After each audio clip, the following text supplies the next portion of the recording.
저는 지난 4년간의 정무위원회에서만 있었습니다. 그래서 또 간사위원으로도 있었고 또 지금도 정무위원회에 있는데요.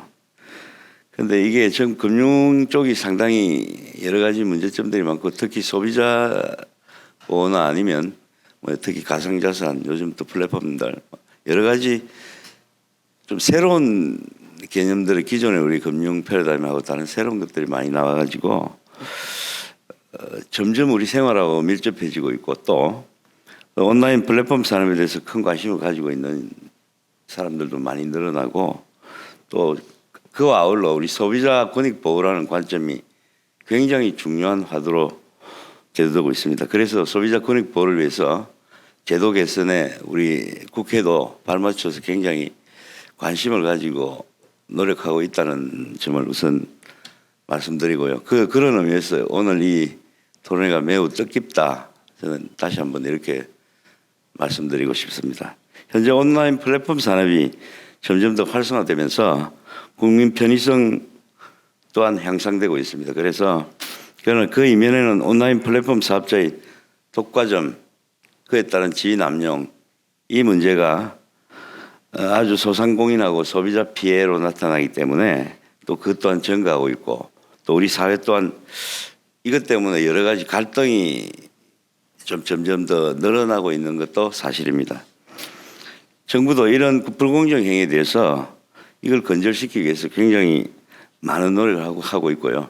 지난해 말부터 민생 살리는 플랫폼 독과점 정책이라는 정책을 발표하고 나서 가칭 플랫폼 공정경쟁 촉진법 이 제정을 공식화하기까지 이르렀습니다. 여기에 따른 또 많은 논란이 있는 줄 저도 알고 있는데요.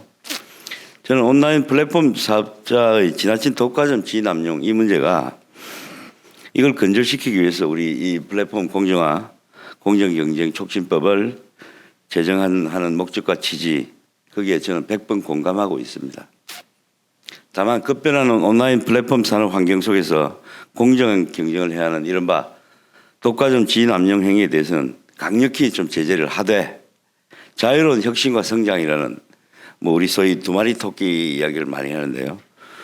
그 성장을 추구하고 또 소비자 권익도 보호해야 되는 또 그리고 권익을 보호할 수 있는 합리적인 규율, 자율 규제 좀 규율이 있어야 되지 않나 하는 생각도 해봤습니다. 그래야만이 혁신적인 아이디어가 또 나오고 또 그에 따르는 이 진입장벽을 가로막는 일이 사라지고 그래서 결과적으로 건강한 우리 플랫폼 생태계가 만들어지는 게 우리 궁극의 목표고 또 그렇게 나아가야 된다고 저는 강력히 주장하고 싶습니다. 제가 국회의원 당선되고 의정활동을 하면서 항상 마음속에 되새기는 게 있습니다. 저는 사실 그동안 상반기 2년 동안 입법을 하는 걸 극도로 자제했습니다. 이 법은 한편으로는 소비자들을 보호하고 국민들을 보호하는 측면도 있지만 한편으로는 굉장히 규제를 양산하고 남발하는 경향이 있거든요. 그래서 저는 가급적이면 법을 안 만들었더니만 시민단체에서 법 안 만든다고 꼴찌라고 발표를 해가지고 상당히 그 뒤부터 많은 법들을 또 저 내고 있는데 가능한 한 좀 규제를 줄이고 또 성장 쪽으로 또 보호하는 쪽으로 나아가는 쪽으로 입법 활동을 전개하고 있습니다. 그래서 입법은 규제가 아니고 항상 규율 또는 자율 규제를 유도하는 방향으로 나아가는 게 저는 옳다는 확신을 가지고 있습니다. 다시 말해서 입법은 제한이 아니다. 그리고 자율이 기본이 되어야 된다. 이 말씀을 오늘 또 강조하고 싶습니다. 아무쪼록 오늘 토론회가 우리 온라인 플랫폼 산업이 우리 사회에 안정적으로 정착할 수 있도록 그리고 또 그를 통해서 글로벌 경쟁력을 우리가 높이고 또 소비자 권익 향상과 보호를 위해서도 어떤 입법적 정책적 대안이 오늘 많이 논의가 되기를 바랍니다. 저 또한 정무위원으로서 오늘 여기서 나온 여러 안을 또 정책을 통해서 또 국회에 반영하도록 최선의 노력을 다하겠습니다. 다시 한번 오늘 이 소통과 협력의 장을 마련해 주신 관계자 여러분께 감사드리고 새해 복 많이 받으십시오. 감사합니다. 예, 2024년을 시작하는 1월에 소비자 권익의 보호와 증진을 위한 법제의 개선 등 다양한 역할을 해주고 계신 국민의힘 김의곤 의원님, 컨슈머워치와 공동으로 소비자 권익 관점에서 본 플랫폼 경쟁 촉진법안 정책 토론회를 개최하게 됨에 대해 감사의 말씀을 드립니다. 소비자 권익 보호는 주로 소비시장에서 논의되어 왔습니다. 그러나 그 전제인 공급시장 또는 유통시장이 불공정할 경우에 상대적 약자인 사업자가 피해를 입게 되며 피해 사업자는 그 손해를 소비자에게 전가하게 됩니다. 그러므로 인해 전국적으로 소비자는 여기서 피해를 입게 되는데요. 따라서 공급 및 유통시장에서 공정거래 질서의 확립은 소비자의 권익 보호 및 증진에 있어서 중요한 의미를 가지며 공정거래법의 질서의 확립에 의해 다양한 입법이 추진되고 있으며 특히 온라인 플랫폼 시장의 성장에 따라 이 시장에서의 공정한 거래 질서의 확립 및 소비자 보호를 위한 다수의 법안이 발의되고 있습니다. 이러한 점은 현행 법제의 한계로 인해 해결하지 못하는 문제점을 해결하기 위한 입법적 방안이라고 할 수 있습니다. 다만 법을 통한 해결에 있어서 가장 중요한 전제는 입법에 대한 필요성과 정당성의 확보라고 할 수 있습니다. 즉 현행법으로 해결할 수 없거나 수범자의 예측 가능성을 확보하기 위해 구체화가 필요한 경우에 법 제정 또는 개정이 필요하지만 현행법과 다른 기준을 적용하는 특별법을 제정하기 위해서는 이에 합당한 필요성과 정당성이 제시되어야 할 것입니다.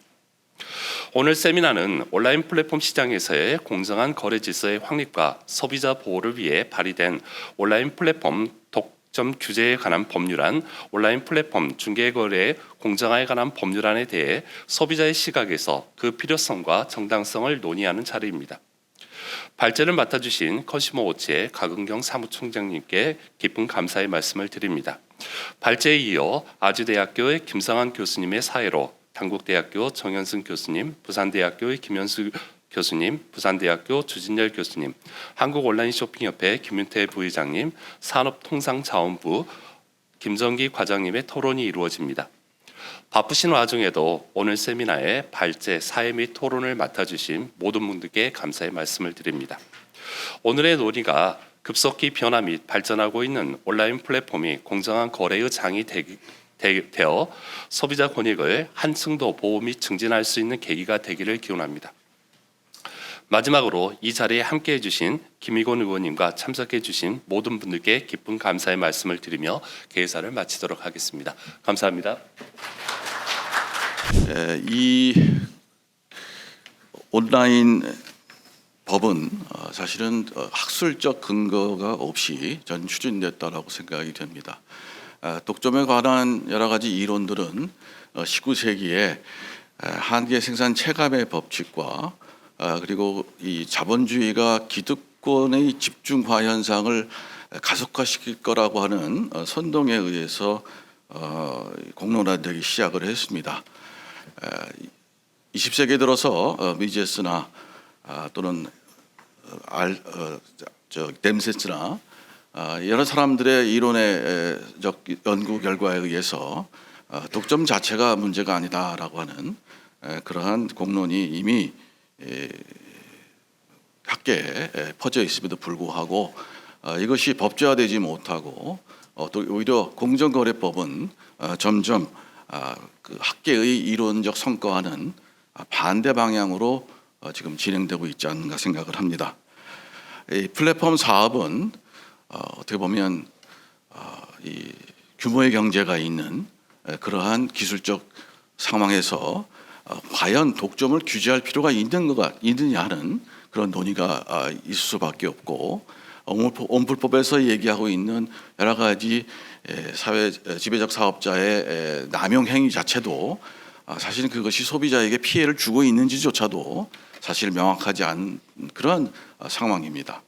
그래서 차제에 이번 세미나를 통해서 이론적 근거를 명확히 하고 그리고 향후 법안 완성에 있어서의 여러 가지 문제점들을 미리 짚어놓음으로써 소비자를 위한 그러한 법안을 마련하는 데 일조했으면 하는 생각을 합니다.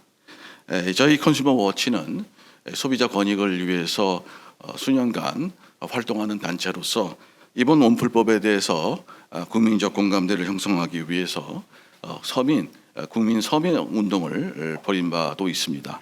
수천 명의 서명을 받은 바 있고요. 그리고 앞으로도 정당한 법제 개혁을 위해서 노력할 것임을 다시 한번 말씀드리는 바입니다.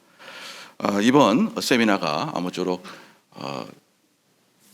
엄밀한 과학적 연구와 그리고 합리적인 법제화를 통해서 소비자가 이익을 보는, 그리고 이 산업의 발전을 도모하는 그러한 결과를 냈으면 하는 생각이 됩니다. 19세기의 이론으로 21세기의 산업을 규제하려는 이러한 시도는 우리가 국민의 힘으로 막아야 되지 않느냐 하는 생각을 해보면서 제 인사말을 가름하도록 하겠습니다. 감사합니다. 공정위에서 거대 독과점 플랫폼의 반칙 행위를 통해서 시장에서 빠르게 영향력을 높여가고 있다. 그래서 플랫폼 시장의 독과점화가 수수료 및 소비자의 그 가격 인상, 소비자의 가격 인상으로 이어지고 있다. 그래서 소상공인과 소비자들의 민생 부담이 가중된다. 이런 취지에서 이 플랫폼 경쟁 촉진 법안을 제정하겠다, 이렇게 발표를 한 바가 있습니다. 제가 크게 일단 세 가지 측면에서 이 법안의 문제점에 대해서 확인을 하고, 실제 이 공정위에서 제안하는 이 법이 소비자 후생에 어떤 영향을 미치는지에 대해서 설명을 드리도록 하겠습니다. 첫 번째는 이 법이 지배적 사업자를 사전에 지정하는 것이, 그런 특징이 있고요. 그리고 그 입증 책임을 기업이 직접 지도록 하는 점, 이런 특징이 있습니다. 그리고 공정위가 주장하는 이 네 가지 금지 행위가 과연 진짜 금지 행위인가? 이런 세 가지 측면에서 분석을 해보도록 하겠습니다. 첫 번째, 사전 지정의 문제입니다. 이 공정위가 어떤 기업이 시장 지배적 사업자고 규정상 어떤 행위가 금지되는지를 사전에 정해두겠다는 그런 입장인데요. 시장 지배적 사업자를 매출액, 이용자 수, 시장 점유율 등 이런 정량적인 조건과 또 정성적인 조건을 포함해서 고려하겠다, 반영하겠다, 이렇게 밝힌 바가 있습니다. 이 그림에서 보시다시피 기존 그 공정거래법은 시장 획정을 하고 시장 지배적 지위를 판단하고 그 이후에 경쟁 제한성을 판단을 해왔습니다. 그런데 이 과거에 이 법을 유지를 해봤더니 이제 공정위가 시장 획정하는데도 이 시장 지배적 지위를 판단하는데 2년에서 5년 정도 걸리다 보니 너무 뒷북 제재다, 이런 비판을 많이 받았습니다. 그러다 보니까 좀 업무의 효율성을 좀 높여볼까, 이런 차원에서 시장 획정하는 단계, 지배적 지위를 판단하는 단계를 축소해서 미리 사전에 지정해 놓겠다, 이런 아이디어인 것 같습니다. 그리고 이런 부분들에 대해서 사실 공정위가 지난주에 사전 규제는 아니다, 사전 지정이지 사전 규제는 아니다라고 얘기를 한 바가 있어요. 왜냐하면 처벌을 사후에 할 거기 때문에 이것은 사후 규제다 얘기를 했는데요. 사실 제가 생각하기엔 이건 언어 유희에 좀 가깝지 않나라는 생각이 듭니다. 규모가 크다는 이유만으로, 사전에 시장 점유율이 높다는 이유만으로 처벌할 기업을 사전에 지정을 해두는 거거든요. 나중에 처벌만 나중에 한다고 해서 그게 사후 규제가 될 수는 없지 않나, 이런 생각입니다. 이게 처벌을 나중에 하는 거는 규제 당국의 입장이고요. 제재를 당할 수 있는 기업 입장에서는 지배적 사업자가 지정되는 순간 경영 활동에 제약을 받기 때문에 사전 규제라고 볼 수 있을 것 같고요. 해외 어떤 나라에서도 하지 않는 그런 제도라고 생각이, 강력한 규제라고 생각이 듭니다. 또 특히 이 플랫폼 공정 경쟁 촉진법, 공정에서 얘기한 그 멘트들을 보면, 언론에 나온 걸 보면 압도적 소수의 플랫폼을 지정하겠다. 그러니까 소비자들이 쓰는 다른 플랫폼들, 많은 플랫폼이 아니고 소수의 플랫폼을 할 거니까 걱정하지 말라, 이런 정도의 이제 멘트를 언론에 보도된 걸로 기억을 하는데요. 이게 법이 모든 사람이나 법인에게 평등하게 접근을 해야지 되는데, 규모가 크다는 이유만으로 이미 차별 대우를 하는 거기 때문에 저는 헌법 11조 1항의 평등권에도 위배되는 게 아닌가 그런 생각이 듭니다. 그리고 두 번째는 사전 지정에 이어서 두 번째는 입증 책임의 전환 문제입니다. 금지 행위가 외관만 있다고 해서 경쟁을 실질적으로 제한하는 행위가 있다라고 이렇게 가정을 하고 이런 규제를 하겠다고 하는 건데요. 그러니까 기업들 입장에서는 내가 경쟁 제한적인 행위를 하지 않았다고 스스로 입증을 해야지 됩니다. 사실 앞서 얘기를 드렸던 것처럼 공정위가 시장 일정하고 경쟁 제한성 판단하는데 2년에서 5년이 걸렸거든요. 공정위도 2년에서 5년이 걸린 일인데 개별 기업이 나는 경쟁 제한적인 행위를 하지 않았어 하고 입증 책임한다는 것은 거의 불가능하다는 생각이 들고요. 그리고 뭐 네이버 쇼핑이나 쿠팡이 뭐 알리익스프레스의 매출액을 아는 것도 아니고요. 조사 능력도 없는 기관이 내가 다른 기관의 매출액도 모르는 상황에서 내가 이런 행위를 하지 않았어요 하고 처벌을 이렇게 피해 주세요 이렇게 얘기를 해야 되기 때문에 이것은 거의 유죄 추정의 원칙이 아닌가. 아니 플랫폼 기업한테만 유죄 추정의 원칙이 적용된다. 이런 생각이 듭니다. 그리고 세 번째는 4가지 금지 행위의 문제인데요. 자사우대, 끼워 팔기, 멀티호밍 제한, 최해 대우 이 4가지 정의가 있고요. 자세한 내용들은 화면을 보시면 될 것 같습니다. 이 4가지 행위를 공정위가 금지 행위라고 못 받고 있습니다. 사실 첫 번째 문제점은 사실 공정위도 스스로 보도자료에서 밝혔듯이 이 법 기존 공정거래법에서도 충분히 다룰 수 있는 부분입니다. 그러니까 기존의 법이 있는데도 이 4가지 조항들을 스스로 그 기업들을 규제하지 못했단 말이에요. 그런데 이거를 이미 제도화되어 있는 것을 제대로 일을 하거나 활용을 하지 못한 채 다시 추가로 중복 입법을 하겠다는 것은 과잉 규제다 이런 생각이 듭니다. 또 그리고 4가지 이 행위를 금지 행위라고 표현하는 것도 우려스러운 부분입니다. 이 4가지 행위들 기업이 소비자의 선택을 받기 위해서 여러 영업 활동을 하다 보면은 자연스럽게 생기는 그런 영업 행위입니다. 경쟁력을 갖추기 위해서는 꼭 해야 되는 행위들도 포함되어 있습니다. 특히 자사우대 같은 경우는 이미 이마트도 노브랜드 상품을 전면에 배치해서 싼 가격, 가성비 있는 제품들로 소비자의 사랑을 받고 있습니다. 또 완성차 자동차 회사들도 본인이 만든 부품으로 자동차 만들고 있거든요. 그런데 이게 자사우대로 금지 행위까지 되어야 되나 여기에 대해서 저희가 고민을 해봐야 되는 상황입니다. 끼워 팔기도 마찬가지죠. 단순 결부해서 파는 것들을 전부 끼워 팔기다 해서 금지를 하면 결국 멤버십 혜택들 이런 것들 다 사라지고 그 피해는 소비자에게 귀착되게 되어 있습니다. 그래서 이 4가지 금지 행위 써놓고 보면은 기업들이 다들 하고 있는 행위들인데 이것을 금지 행위라고 명칭을 붙이니까 마치 뭔가 전부 불법 행위가 되는 것처럼 그래서 정말 플랫폼 기업들이 이런 행위들로 반칙을 하고 있는 것처럼 이렇게 이미 네이밍부터 하고 있다. 저는 이게 문제라고 생각을 합니다. 그래서 이런 부분들 또 4가지 이 4가지 금지 행위 부분도 저희가 소비자 측면에서 생각을 해볼 필요가 있을 것 같고요.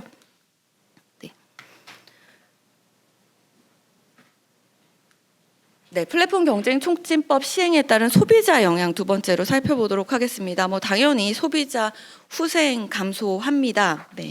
제가 예시를 좀 들어봤는데요.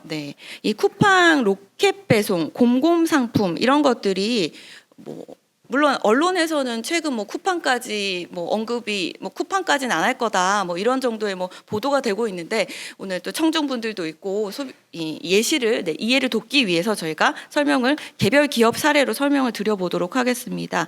이 쿠팡 로켓 배송 곰곰 상품 당연히 축소가 될 수밖에 없습니다. 직매입 PB 상품이 자사 상품으로 규제를 받을 거거든요. 그리고 쿠팡 이츠 OTT 서비스도 제한이 됩니다. 와우 멤버십 회원들한테 무료로 제공되고 있던 것들이죠. 그래서 오늘 저희 여기 대학생들도 와 있는데 이 쿠팡 규제하면 아마 이 MZ 세대들이 엄청 분노하지 않을까. 네, 직접적으로 가격들이 올라가고 후생이 떨어지고 선택권이 떨어지게 됩니다. 네, 네이버 음식점 예약도 제한이 될 수가 있습니다. 네이버 지도에서 카페, 음식점 예약을 해서 그러니까 검색을 해서 바로 예약을 했는데 이것도 끼워 팔기로 규제가 될 수가 있고요. 카카오페이, 네, 선물하기 등도 제한이 될 수가 있습니다. 또 그리고 가성비 높은 상품, 서비스 좋은 제품들이 그 추천을 할 수가 없게 돼요. 그래서 네이버에서 우리가 지금 뭐 국회의사당 앞 맛집을 검색을 했는데 저희가 진짜 필요한 식당 맛집은 3페이지, 4페이지에서 나올 수 있는 네, 불편함이 생깁니다. 또 카카오 페이지 자체 웹툰 소설 축소로 네, 이 소비자들의 선택권이 제한될 우려가 있습니다. 네.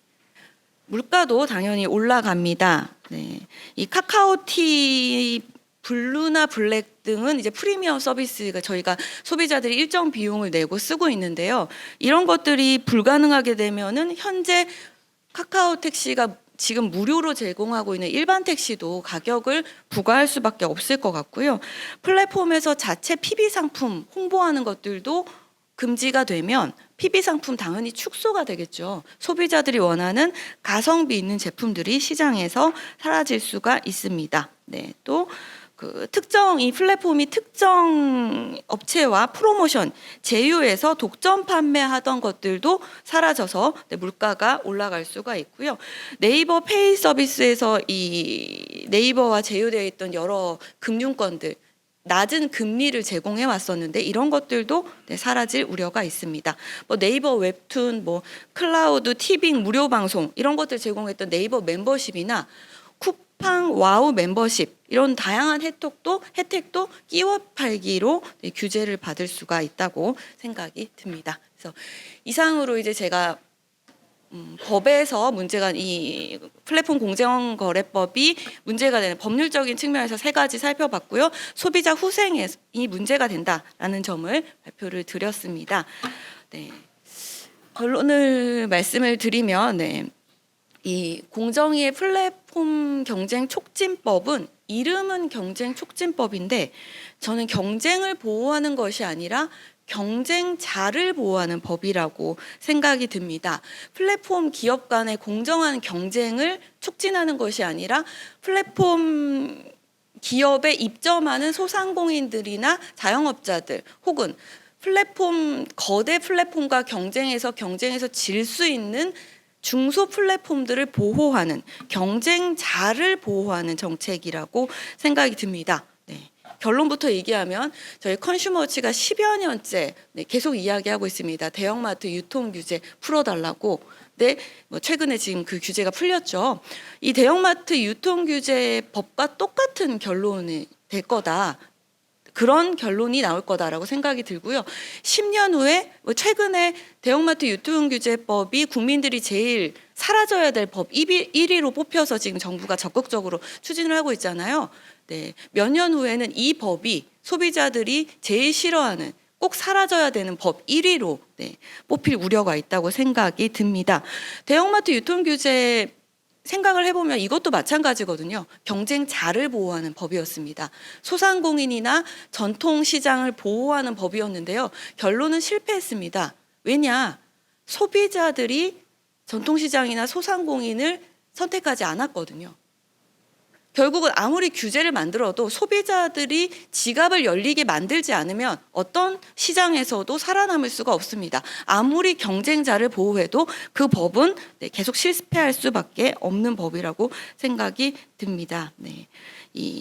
현재 대형 플랫폼의 독점적 지위가 문제였다면 저는 진작에 그 우버를 허용했어야 된다고 봅니다. 카카오 택시 독점력 이거 정부가 우버를 금지하면서 타다를 규제하면서 금지하면서 네, 지배력을 키우게 된 거거든요. 소비자들이 원하는 우버와 소비자들이 원하는 카카오 택시가 경쟁하도록 했었어야 됩니다. 또 쿠팡의 독점적 지위가 우려가 된다면 대형마트 유통 규제를 풀어서 이마트가 쿠팡의 새벽 배송과 경쟁하도록 했어야죠. 아직까지 서울에 그 많은 시민들은 오전 10시가 돼야지 이마트를 가고 홈플러스를 가고 롯데마트를 갈 수가 있어요. 새벽에 배송을 못 합니다. 이마트와 홈플러스가 쿠팡이랑 경쟁하게 했다면 소비자들은 더 어디가 더 많이 할인해 주나 고민하면서 결정할 수 있었고요. 또 정부가 우려하는 그 소상공인들, 중소상인들도 아마 쿠팡에 납품을 할까, 이마트에 납품을 할까 고민을 하면서 협상력을 올릴 수도 있었습니다. 근데 그런 것들을 정부가 원천적으로 차단을 한 거죠. 그리고 저는 시장 지배력 계속 우려하는데요. 이 독점적 지배력, 우리 아까 양준모 대표님께서 말씀하셨지만 이거 독점화가 문제가 아니고 소비자들이 선호하면 독점력이 생깁니다. 쿠팡의 새벽 배송이 네이버의 웹툰이 소비자들을 굉장히 도와줬거든요. 그래서 소비자들이 스스로 선택한 것입니다. 그런데 이거를 지배력이 높다는 이유만으로, 독과점이라는 이유만으로 이것을 규제를 하면 결국 그 피해는 소비자들이 다 지게 됩니다. 그리고 저는 이 플랫폼 기업 규제가 경제 성장에도 부정적이라고 생각이 듭니다. 소비자들이 이 온라인 플랫폼 덕에 빠르게 편리하게 쇼핑을 하게 됐어요. 쇼핑할 수 있는 시간을 절약했고요. 쇼핑할 수 있는 비용을 절약을 했습니다. 이 시간과 비용이 우리 개별 소비자들의 경쟁력이 됩니다. 그래서 소비자들이 싸게 빨리 사고 남은 돈, 남은 시간으로 다른 일을 해야 되거든요. 그러면 다른 산업에 또 투자가 되고요. 게임 산업에 투자하면 게임 산업이 발전을 하겠죠. 쿠팡 때문에 절약된 생활비는 전국의 다른 산업으로 이어져서 그곳에서 일자리가 생깁니다. 자꾸 사라지는 일자리만 보는데요. 소비자들이 싸게 편리하게 물건을 쇼핑하고 소비를 하면 나중에 국가 경제 다른 곳에서 새로운 일자리들이 생깁니다. 그런데 이런 플랫폼 기업들을 규제를 하면 이런 선순환 구조가 깨지고요. 그래서 앞으로 우리 국가의 장기적인 발전에도 큰 영향을 미치지 않을까 우려스럽습니다. 저는 또 이 소비자뿐만 아니라 소상공인들한테도 이 플랫폼 기업들은 경쟁력 강화에 도움이 된다고 생각합니다. 제가 지금 PPT에는 못 넣었는데요. 자료집에 보면 제가 그 사진을 한 장 넣어놨어요. 쿠팡 새벽 배송 박스가 동네 이 상가 골목에 이렇게 산더미처럼 쌓여 있는 사진입니다. 동네 소상공인들도 플랫폼 기업들 때문에 경쟁력이 강화되고 있어요. 동네 떡볶이집 아주머니께서 가락시장에 가서 양파랑 파를 사야 되는데요. 그 시간을 절약해 드립니다. 그 시간에 청소를 할 수도 있고요. 다른 메뉴를 개발할 수도 있습니다. 소상공인의 경쟁력도 플랫폼 기업의 이 생산성, 소비자를 도와주는 이 마음에서 나온다고 생각을 합니다. 그래서 이런 점도 좀 생각을 해보셔야지 될 것 같고요. 또 이 플랫폼 기업들 규제하면 결국은 해외 기업의 반사이익을 보는 게 아닌가 이런 예측도 있습니다.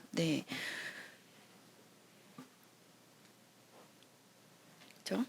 우리 토종 플랫폼 가지고 있는 몇 안 되는 나라죠. 미국, 중국, 그리고 한국 이렇게 플랫폼들이 토종 플랫폼들 가지고 있습니다. 그런데 대기업 규제하겠다고 독과점 규제하겠다고 이런 기업들 규제를 하면 결국 다른 기업들, 다른 나라의 기업들, 플랫폼 기업들이 반사이익을 볼 수 있다라는 생각이 듭니다. 과거에 비슷한 사례 있었습니다. 중소기업 적합업종이라고 해서 또 대기업 규제하고 작은 기업들 보호했더니 이 LED 전구 시장 LG가 전구를 못 팔고 결국은 중국산 LED가 나와요. 네이버에 검색을 해보시고 유튜브에 검색해 보시면 LED 전구가 자꾸 고장 난다고 나오거든요. 그거 중국산들 때문에 그런 거죠. 소비자들 굉장히 불편합니다. 식당에 납품하는 김치도 비비고나 CJ가 못 들어가게 중소기업 적합업종으로 만들어서 소비자들이 중국산 김치를 먹었어요. 국산 중소기업 김치를 먹은 게 아닙니다. 결국은 이런 결과가 나올 수 있습니다. 그래서 국가 경쟁력 차원에서도 굳이 이 전체 세계 기업을 기준으로 보면 우리나라 플랫폼들 뭐 규모가 중소기업에 불과합니다. 그런데 국내 시장을 한정해 놓고 자꾸 독점적이다, 규모가 크다, 이렇게 얘기를 하면서 규제하는 것들 문제가 있다는 생각이 들고요. 저는 경제가 다 연결이 되어 있기 때문에 공정거래위원회에서 이 법을 만들어서 대기업만 특정 플랫폼만 콕콕 집어서 규제하겠다고 얘기를 하는데 불가능할 거다라는 우려가 듭니다. 과거에 해외 플랫폼들 규제하려고 했는데 단 한 번도 우리나라 정부나 국회 요청에 응한 적 없어요. 그래서 실질적으로는 국내 플랫폼만 규제하는 경우가 될 것 같고요. 그러면 그 플랫폼에 납품하는 입점 업체들도 피해가 가고요. 거기 거래하던 소비자들도 당연히 불편하고요. 그리고 거기에 투자한 주주들도 저는 문제라고 생각합니다. 최근에 대한통운 주식이 폭등을 했어요. 알리익스프레스랑 독점 배송을 하면서 대한통운 주가가 올라갔다고 합니다. 아마 이 법이 현실화되면은 네이버나 카카오에 투자했던 투자자들이 피해를 보지 않을까. 그래서 전국 개미들도 제 개미 투자자들도 피해를 보는 일이 생길 거다, 이런 생각을 해봤습니다. 이상으로 발표를 마치도록 하겠습니다. 감사합니다. 네, 제가 오늘 이 시간에 잠깐 말씀드리고자 하는 내용은 아까 좀 전에 이제 인사 말씀에서 드렸던 것처럼 과연 온라인 플랫폼, 즉 말하면 이제 하나의 생활의 문화라고 이제 말할 수가 있을 것 같습니다. 종전에는 하나의 온라인 장터로 해서 소비자가 물건을 보다 쉽게 여기서 구매할 수 있는 공간, 방법으로만 인식되었던 것이 쿠팡의 새벽 배송이라든지 여러 가지 여기서 다양한 혜택들이 부여됨으로 인해서 이제 더 이상 하나의 여기서 거래 방식으로 국한되는 것이 아니라 하나의 이제 생활화 되었다라고 말씀드릴 수가 있는데, 과연 그렇다고 하면 이 온라인 플랫폼이 여기서 소비자에게 긍정적인 효과만을 부여하고 있느냐, 부정적인 효과도 부여하고 있고, 그렇다고 하면 이게 온라인 플랫폼이 더 본질적으로 소비자 권익의 보호 및 증진을 위해서 어떤 역할들을 해야 되느냐, 그게 어찌 보면 최근에 있어서 가장 큰 화두가 될 것 같습니다. 이런 화두를 여기서 어떻게 해결할 것이냐, 자율 규제로 갈 것이냐, 아니면 공적 규제로 갈 것이냐, 여러 가지 방법론이 있을 것인데요. 그런 논의에 대해서 오늘은 여기서 이제 소비자적 관점에서 한번 말씀을 드리는 여기서 기회가 될 것 같습니다. 특히 지금 현재 나와 있던 내용들을 보게 되면 어찌 본다고 하면 이제 공적 규제, 행정적, 그 다음에 형사적인 처벌을 강화함으로 인해서 이것을 공정한 거래 시장으로 확립을 시키고, 그로 인해서 소비자 보호를 달성시킬 수 있다라는 측면에서 많이 접근하시는 것 같은데, 과연 그러한 방법이 여기서 소비자 권익 보호라든지 소상공인 보호에 있어서 적합한 것인지에 대해서도 잠깐 말씀을 드리도록 하겠습니다. 발표의 순서는 그 현행 여기서 온라인 플랫폼 관련해서 경쟁법과 관련된 입법 현황에 대해서 말씀을 드리고요. 각각의 법안들, 즉 온라인 플랫폼 독과점법이라든지 그 다음에 언플법이라고 말하면 거래 공정화에 관한 법률에 대해서 잠깐의 소개와 그 다음에 제 개인적인 평가, 그 다음에 만약에 이런 내용들을 여기서 하더라도 과연 본연의 목적을 달성할 수가 있는 것이냐, 그렇다고 하면 어떤 점이 더 보완이 돼야 될 것이냐라는 차원에서 여기서 사법적인 측면에 대해서 잠깐 말씀을 드리도록 하겠습니다. 예, 잘 아시는 것처럼 이제 전자상거래가 96년도에 롯데닷컴하고 인터파크에 의해서 이제 도입이 되었습니다. 그 전부터 통신 판매라는 것은 존재했지만, 우리가 지금 말하고 있는 온라인 플랫폼 또는 사이버몰을 통해서 이루어지는 거래 형태는 여기서 우리나라에서는 1996년도가 어찌 보면 효시라고 할 수 있을 것이고요. 단기간 내에 하나의 여기서 소비자가 여기서 특수 거래 형태로서 구매할 수 있는 거래 방법 중에서 가장 핵심적이고 주된 여기서 거래 방식으로 자리 잡았습니다. 특히 이러한 전자상거래에 대해서는 여기서 다시 이제 분화되었는데요. 종전에는 이제 자사몰 방식이었다가 한다면 여기서 지금은 플랫폼 방식, 즉 해갖고 오픈마켓이라고 하는 여기서 하나의 온라인 장터가 마련이 되고 누구든지 즉 판매하는 해갖고 판매자든지 아니면 해갖고 구매하고자 하는 해갖고 소비자가 여기서 참여를 해서 쉽게 여기서 거래할 수 있는 공간으로 해가지고 여기서 전환되고 있다는 점이 현재 해갖고 가장 큰 특징이라고 할 수 있을 것이고요. 물론 해갖고 이만큼의 해갖고 시장이 여기서 확장됨에 따라서 또 하나의 해갖고 발생할 수 있는 문제점 중에 하나가 그로 인해서 해갖고 발생하는 소비자 피해가 여기서 증가하고 있다는 점이 하나였고 계속적으로 우리가 소비자 문제를 이 온라인 플랫폼 또는 전자상거래 시장에서 소비자 문제를 해갖고 제기하는 이유 중에 하나일 것입니다. 그런데 문제는 지금 언론에서 해갖고 제기되고 있는 각종 통계라든지 그런 내용에 대해서 조금 오해할 수 있는 부분이 조금 있거든요. 그래서 온라인 플랫폼에서 약간 발생한 소비자 피해라고 하는데 과연 그게 온라인 플랫폼 사업자에 의한 해갖고 소비자 피해냐 아니면 입점 사업자에 의해서 발생하는 소비자 피해냐라는 것을 해갖고 좀 구분하지 않고 그냥 통칭해서 온라인 플랫폼에서 발생하니까 온라인 플랫폼에서 발생한 소비자 피해 현황이라고 제시되고 있는데 이 점에 대해서는 해갖고 조금 명확하게 구분해서 제시하는 것이 조금 이런 통계 자료를 활용하는 자에 대해서 좀 오해의 소지가 없지 않을까라는 해갖고 생각을 해봅니다. 그래서 결국은 해갖고 지금 현재는 이 전자상거래 시장이 정전에 해갖고 사이버몰 시장에서 해갖고 온라인 플랫폼 시장으로 해갖고 전환되고 있고 그 비율은 해가지고 시간이 경과함에 따라서 해갖고 더 커질 것이다. 그러면 과연 해갖고 이 온라인 플랫폼 시장에서 소비자 권익 보호와 그 다음에 공정한 거래 질서의 확립은 어떠한 방식으로 여기서 해결돼야 될 것이냐? 즉 정전부터 해갖고 계속 나왔던 것이 여기서 그러면 사업자 측에서 본다고 하면 자유규제를 통해서 해가지고 해결하는 방식을 제안을 했고 여기서 정부 차원에서는 해가지고 자유규제만으로 해갖고 충분하지 않기 때문에 여기 대해서 공적 규제를 하기 위해서는 여기서 법률에 해갖고 근거가 있어야 된다. 그래서 해가지고 법률에 해가지고 제정하기 위한 법안이 제시가 되었고요. 이 법안에 대해서는 해가지고 지금 현행 21대에서만 해가지고 제한된 것이 아니라 더 깊숙하게 본다면 18대, 19대에서부터 해갖고 이미 사이버몰 해갖고 중개 플랫폼 여기서 중개거래 공정화에 관한 법률로 해갖고 발의가 되었습니다.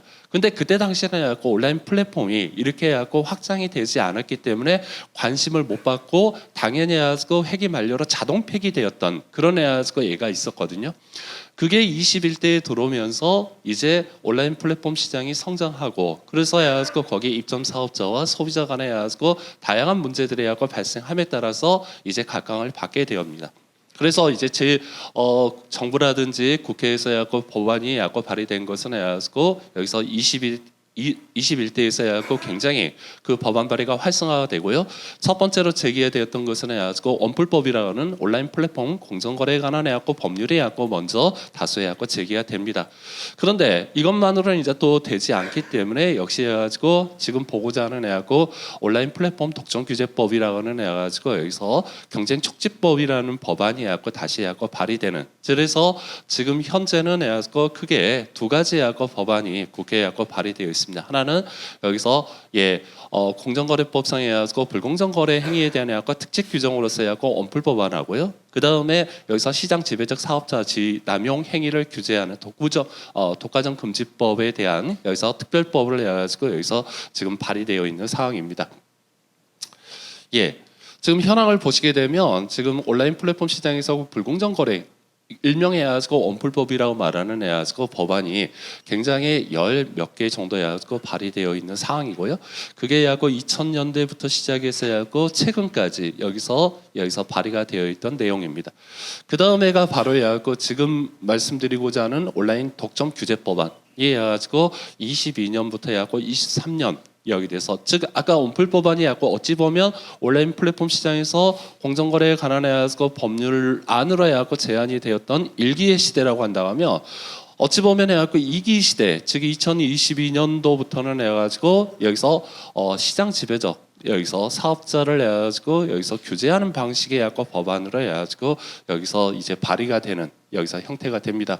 지금 현재는 아까 원풀법안에 대해서는 해가지고 정부안까지 발의가 되어 있는 상태지만 지금 온라인 플랫폼 여기서 독점규제법안에 대해서는 의원 발의안만 지금 나와 있고 공정위 측서 오늘 기사를 해갖고 보니까 해갖고 다음 주 정도가 되면 해갖고 공정위 법안이 여기서 구체적으로 해갖고 오픈이 된다라고 지금 나오고 있습니다. 그래서 공정위가 이제 다른 부처하고 지금 협의를 어느 정도 거치고 최종적으로 안이 확정이 된 것 같습니다. 그래서 다음 주 정도는 해갖고 발표가 된다고 지금 언론에 나오고 있고요.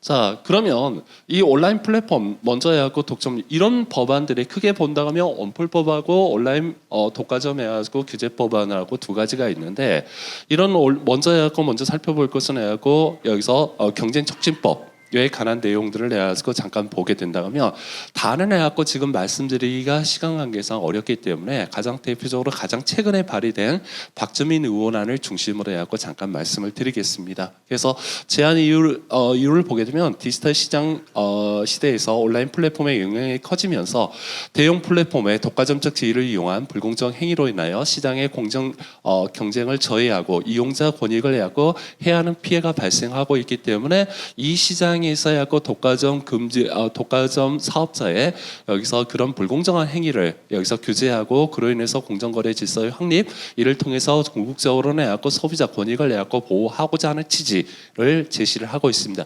이 자체에 대해서는 해갖고 그 누구도 해갖고 부정할 수는 없을 것입니다. 여기에 대해서. 근데 문제는 이제 방법론이죠. 그 방법론이 담고 있는 것이 그 법안에서 정하고 있는 구체적인 내용인데 그 법안에 갖고 주된 내용이 여기서 온라인 플랫폼 독과점적 사업자의 거를 해갖고 먼저 정한다는 거. 그 다음에 이런 사업자로 해갖고 온라인 플랫폼 여기서 시장 지배자적이 하고 지위를 갖고 있는 사업자로 지정이 된 자의 행위에 대해서는 해갖고 네 가지 형태를 금지하고 그 경쟁 제한선에 대해서는 해가지고 증명 책임을 해갖고 전환시키고 있다는 점입니다. 이 점에 해가지고 보게 되면 이 법안들 즉 다른 법안에서 다른 의원 입법안에서 제시된 내용들도 크게 여기서 다르지 않다라고 해갖고 보여지게 됩니다.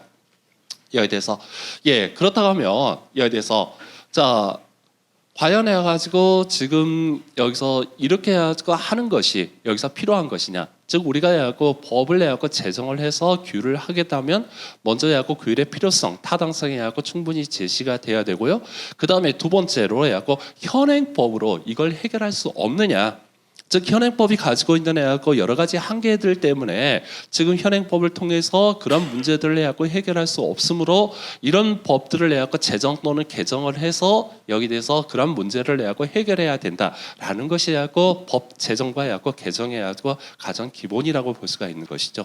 그렇다면 온라인 플랫폼이라는 해갖고 독과점적인 해갖고 사업자의 규제를 위해서 해갖고 지금 제정하고자 하는 해갖고 법에 대해서 지금 현행법에는 전혀 없고 그 다음에 현행법으로 어떻게 해결할 수 없느냐를 보게 되면 아까 말씀드린 것처럼 여기서 공정거래법 독점 규제 및 해갖고 공정거래에 관한 해갖고 법률에 보시게 되면 이미 독과점적인 해갖고 사업자를 해갖고 규제하는 해갖고 내용들을 담고 있습니다. 잘 아시는 것처럼 이제 시장 지배적 사업자라고 해서 먼저 시장 단독으로 해갖고 점유율 해갖고 50% 여기서 그 다음에 여기서 세 이상의 세 이하의 사업자가 해가지고 점유율 해갖고 75% 여기서 이상인 경우에 대해서는 여기서 시장 지배적 사업자로 해갖고 추정을 하고 있죠. 그러면서 해가지고 그런 사업자들이 해가지고 불공정한 거래 행위를 했을 때는 다른 일반 사업자가 했던 것보다도 해갖고 더 강력하게 해갖고 처벌하는 여기서 규정들을 해가지고 이미 여기서 공정거래법에서 해갖고 규정을 하고 있습니다. 그럼에도 불구하고 이번에서 지금 박주민 의원이라든지 다른 해갖고 의원은 입법안을 해갖고 내용을 보게 되면 이런 시장 지배적 지위에 있는 사업자를 해갖고 여기서 온라인 플랫폼에 있어서 산정함에 있어서는 그런 시장 점유율을 해갖고 기준으로 하는 것이 아니라 기본적으로 여기 대해서 어떤 매출액이라든지 해갖고 주식 총액 가치를 해가지고 기준으로 하면서 물론 정량평가뿐만 아니라 해갖고 정성평가까지 한다고 했지만 기본적으로 해갖고 내가 시장을 얼마만큼 해갖고 여기서 장악하고 있느냐 내가 해갖고 내가 단독으로 또는 해갖고 두세 사람의 해갖고 사업자가 해갖고 여기서 이 시장을 전체를 해갖고 좌지우지할 수 있는 해갖고 그런 지위에 있느냐를 해갖고 판단하는 것이 아니라 여기 대해서 기본적으로 해갖고 매출액 등을 해갖고 기준으로 판단하고 있다는 점에서 조금 여기 대해서 그러면 원래의 취지 즉 시장 지배적 지위에 있는지 없는지를 해갖고 판단하는 데 있어서 해갖고 좀 다른 기준을 해갖고 적용하려고 하는데 거기에 대한 해갖고 정당성이 해갖고 있는지에 대해서는 조금 의문이고요. 그다음에 두 번째 여기에 대해서 금지 행위가 있습니다. 그렇지만 약간 그 금지 행위를 했다라고 해서 다 그게 여기에 대해서 위법하냐? 가장 대표적으로 해갖고 본다고 하면 그러한 행위를 했다고 하더라도 and 여기서 경쟁 제한성이라는 것이 해가지고 여기서 결합이 돼야 되거든요. 그런데 위법 행위를 했다라는 그 자체만으로서는 해가지고 경쟁 제한성이 있다라고 판단하지 않지만 경쟁 제한성이 없다라는 것을 역으로 증명 책임을 해갖고 전환시키고 있습니다. 여기에 대해서. 그런데 기존에 우리가 해갖고 공정거래법에서 본다고 하면 그런 행위 and 경쟁 제한성에 대해서 그러한 행위로 인해서 해가지고 시장 경제가 해갖고 제한이 되고 있다는 것을 증명을 공정거래위원회가 해갖고 증명하도록 되어 있었는데 문제는 왜 이 시장에 한해서만 여기에 대해서 그걸 해가지고 플랫폼 사업자한테 해갖고 증명 책임을 해갖고 전환시켜야 되는지에 대한 해갖고 정당성. 물론 유럽연합에 해갖고 DMA라는 것을 해갖고 통해서 거기서 해갖고 유사한 규정을 두고 있습니다. 그걸 입법 모델로 했다라고 할 수 있는데 가장 큰 차이점이 여기 대해서 거기서 말하는 해갖고 유럽연합에서 말하는 DMA에서 6개가 해갖고 업체가 해갖고 지정이 되고요. 뭐 제일 처음에 해갖고 자진 신고를 했습니다. 그 자진 신고했던 해갖고 기업 중에 7개 기업인데. 그 중에 7개 기업 중에 우리나라하고 삼성이 하고 포함되어 있었지만 최종적으로 인정이 되는 것은 해갖고 삼성은 빠진 해갖고 6개 기업으로 해갖고 되어 있습니다. 과연 그렇다고 하면 이 DMA하고 지금 말하는 해갖고 온라인 플랫폼 경쟁 촉진법에서 해갖고 전제하는 내용하고 같은 것이냐? 그 6개 기업들은 다 해갖고 유럽연합의 자국이 아니거든요. 잘 아시는 것처럼 해가지고 여기서 미국에 여기서 글로벌 해갖고 사업자들을 해갖고 규제할 대상으로 해갖고 목적으로 해갖고 제정이 되었기 때문에 이걸 같이 볼 수 있느냐에 대해서는 해갖고 좀 다르게 봐야 될 것이다. 즉 유럽연합의 DMA에서 이렇게 규정이 되어 있다고 해서 그걸 그대로 여기 대해서 해갖고 답습을 하는 것이 해갖고 적합한 것인지에 대해서는 조금 고민이 해갖고 필요하지 않을까라는 생각을 듭니다. 결론적으로 말씀드린다고 하면 여기서 온라인 플랫폼 독과점법에 대해서는 이미 여기서 공정거래법상 여기서 시장 지배적 사업자의 지위 남용 행위에 대해서 규율을 하고 있기 때문에 그 규정만으로서 해갖고 충분히 여기서 규제할 수 있다. 만약 이걸 해갖고 다르게 하고 기준을 만들고 그것을 해갖고 적용하고자 한다고 한다면 거기에 대한 충분한 해갖고 정당성과 필요성이 어찌 보면 제시돼야 되지 않을까라는 해갖고 말씀을 해갖고 드리고 그 다음에 이제 두 번째로 여기에 대해서 온풀법입니다. 온풀법은 해가지고 이제 흔히 말하는 공정거래법 45조에서 거래상 지위 남용 행위에 대한 약간 특별법인데요. 이러한 특별법의 형태에 대해서는 약간 굉장히 다양합니다. 제일 처음에는 이제 독점규제법으로 다 해결했다가 여기서 독점규제법에서 해가지고 여기서 불공정한 거래 행위를 해갖고 규정을 하고 있었죠. 그런데 문제는 그것을 해갖고 지침 형태로 하다 보니까 구체적인 해갖고 여기서 시장에 따라서 불공정 행위를 해갖고 여기서 규제할 수 없는 한계점들. 그 다음에 수범자 입장에서는 해가지고 그런 예측 가능성들이 해가지고 좀 명확하게 제시가 되지 않았습니다. 그래서 해가지고 여기 대해서 특별법을 해갖고 제정을 하게 되죠. 84년도에 해갖고 하도급법, 그 다음에 대구매유통업법, 대리점법, 여기서 가맹사업법 다 이런 것들이 다 어찌 본다고 하면 그 시장 분야에 대해서 해가지고 여기서 거래상 지위 남용 행위를 해갖고 규제하기 위해서 마련이 되었던 해갖고 특별법입니다. 그런데 여기서 온라인 플랫폼 시장에 대해서는 해갖고 그 중개 거래에 대해서 이 부분에 대해서는 없었다는 것이죠. 물론 여기서 불공정 거래 행위에 있어서 해가지고 여기서 그걸로 써야하고 충분히 커버할 수가 있다라고 하지만 일부 부분에 대해서는 해갖고 커버하지 못하는 해갖고 상황들이 발생을 합니다. 그렇다고 본다고 하면 여기에 대해서 온라인 플랫폼 해갖고 온풀법이라고 말하는 거래상 지위 남용에 대한 해갖고 특별법은 여기에 대해서 지금 현재에 있어서는 본다고 하면 좀 단순히 여기서 경쟁을 해갖고 제한하는 측면으로 볼 것이 아니라 여기서 예측 가능성을 해갖고 더 확보해 준다. 그 다음에 이미 공정거래법에서 해갖고 규정을 하고 있는 불공정 거래 행위를 여기서 구체화시키는 해갖고 내용에 불과하기 때문에 이런 정도의 정도라고 한다고 하면 원풀법에 대해서는 해갖고 제정이 좀 필요하지 않는가라는 것을 해갖고 생각을 하게 됩니다. 자, 뭐 결론적으로 해갖고 아까 말씀드렸던 것을 해갖고 요약을 하게 된다고 하면 여기에 대해서 아직은 여기 대해서 그 경쟁촉진법이라고 하는 그 온라인 플랫폼 여기서 독점규제법안에 대해서는 여기 대해서 지금 현행법으로도 해갖고 충분히 해갖고 커버할 수가 있고 여기 대해서 그 다음에 그와 다른 기준을 해갖고 마련해서 적용하기에는 해갖고 아직은 좀 시기상조이지 않을까. 라는 해갖고 말씀을 드립니다. 즉 해가지고 여기에 대해서 현행법이 없어서 그러한 행위들을 해갖고 규제할 수 없다고 한다고 하면 당연히 여기에 대해서 법의 공백이기 때문에 법 제정을 통해서 이것을 해갖고 규제해야 될 것이지만 현재 여기서 해갖고 공정거래법에서 해갖고 충분히 여기서 규정을 하고 있기 때문에 이런 행위에 대해서는 충분히 해갖고 공정거래법을 통해서 해가지고 해결할 수 있으므로 다른 기준을 해갖고 적용하고자 한다면 거기에 대한 충분한 해갖고 타당성과 여기서 정당성이 조금 확보되고 제시되어야지 여기서 어떤 법 제정에 대한 해가지고 여기에 대해서 정당성 이해해가지고 여기서 인정되지 않을까라는 해갖고 말씀을 드려보고요.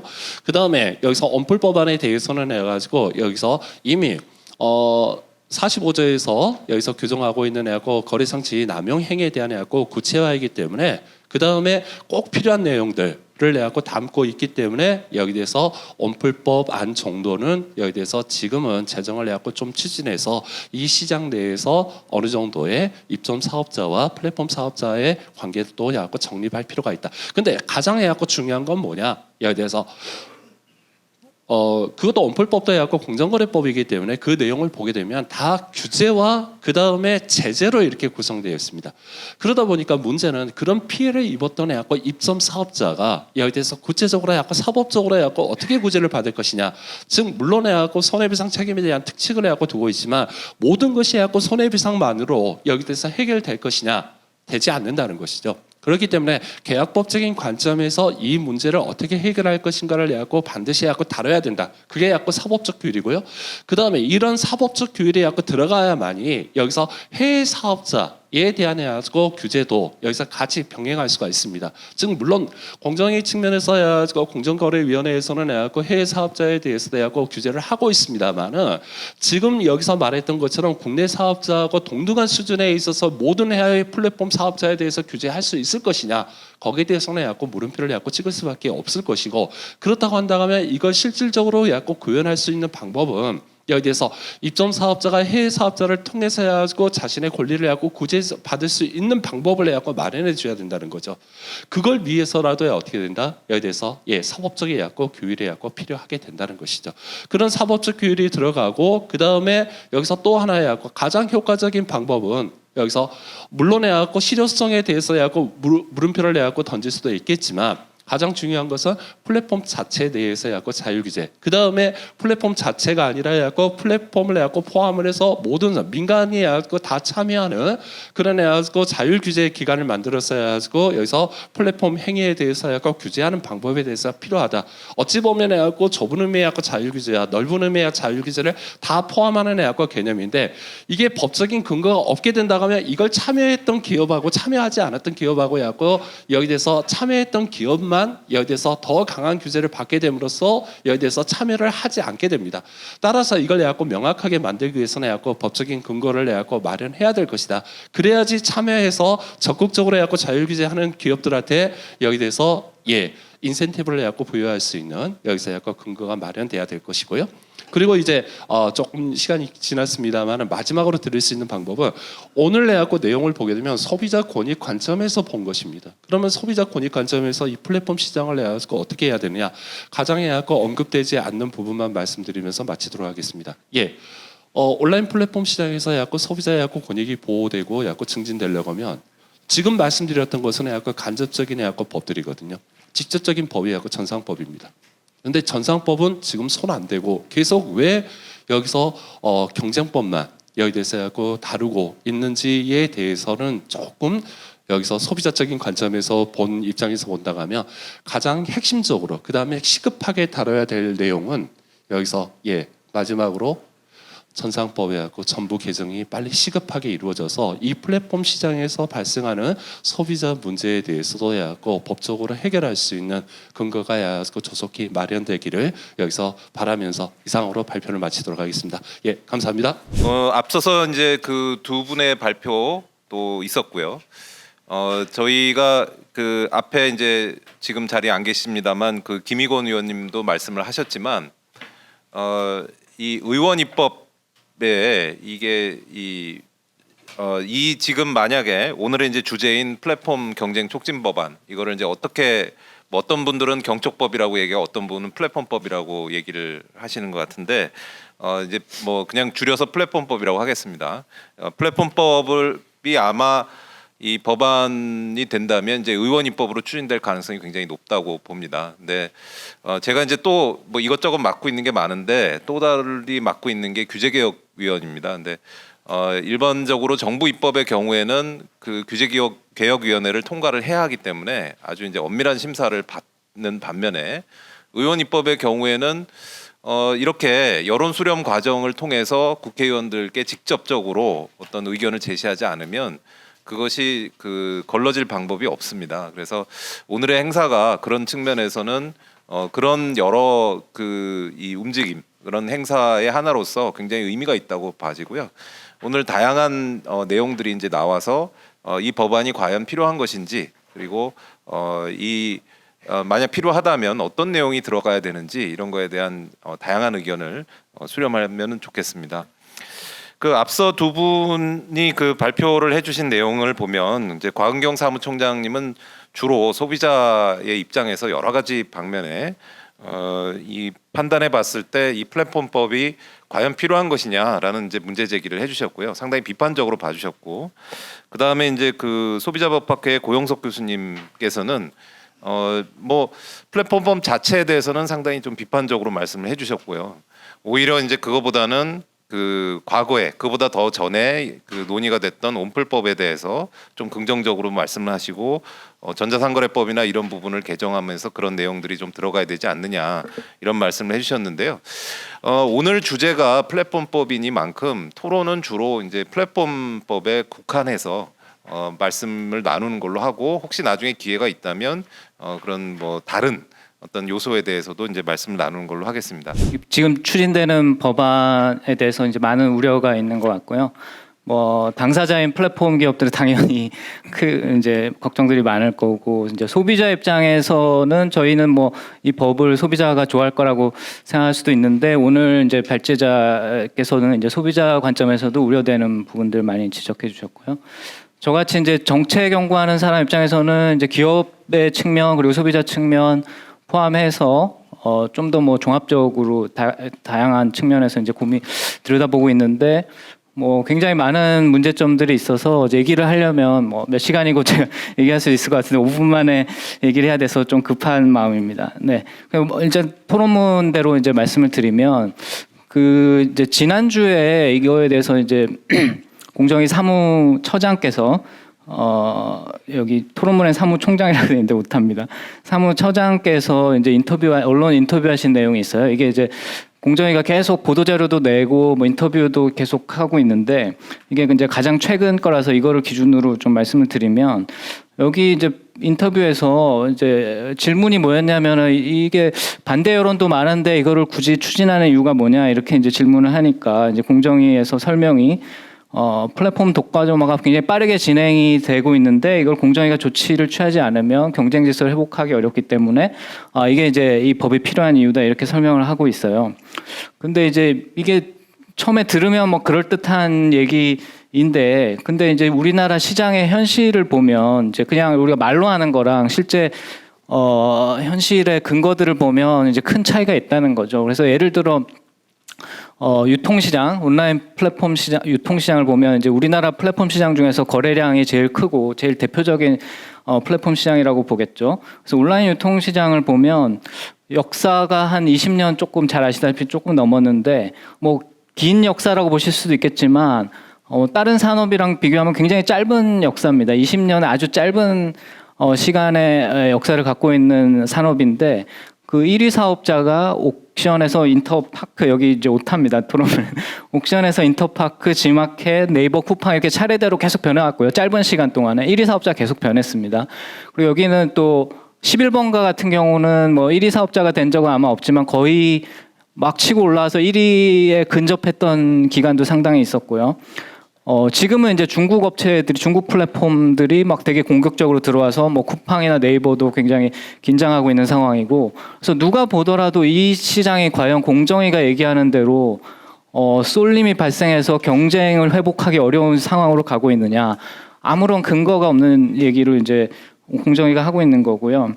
그다음에 이제 플랫폼 시장 뭐 유통 말고도 제가 시간 관계상 설명을 드리기 어렵지만 뭐 SNS라든지 검색이라든지 이런 시장들을 보면 쏠림으로 가서 회복하기 어려운 독과점화로 가는 것하고는 전혀 다른 상황이 계속 굉장히 다이나믹한 상황이 우리나라에서는 벌어지고 있는데, 그럼 공정위는 왜 이렇게 얘기를 하고 있느냐, 우리나라 시장 현실하고 다른 얘기를 하고 있느냐면, 제가 볼 때는 계속 유럽 사례가 이제 공정위 입장에서 재밌으니까 유럽 시장을 공부하고 있는 것 같아요. 근데 왜 우리나라 법을 만드는데 유럽 시장을 공부해서 우리나라 법을 만드는지 좀 알기가 어려운 상황이고, 제가 다시 말씀드리지만 이제 공정위가 얘기하고 있는 거는 유럽 시장의 상황을 얘기하고 있는 거라고 보시면 되겠습니다.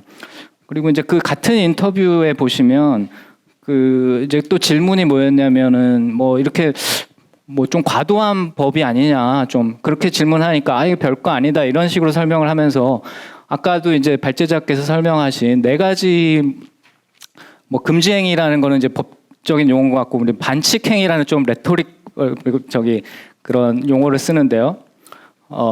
반칙행위에 대해서만 이제 하는 거라서 별거 아니다 뭐 이런 식으로 설명을 하는데, 그 설명한 인터뷰에서 그 앞부분 수식어를 보면 굉장히 좀 놀라운 얘기를 하고 있는데, 위법성과 경쟁 제한성이 예외 없이 인정된, 이렇게 얘기를 하고 있습니다. 그러니까 이게 별거 아니라고 얘기하면서 이거를 굉장히 이 법의 방향이 극단적인 과격한 식으로 가고 있다는 걸 스스로 이제 드러내고 있는데, 이게 이 말은 뭐냐면 이 네 가지 행위는 그냥 당연히 법으로 보겠다는 얘기입니다.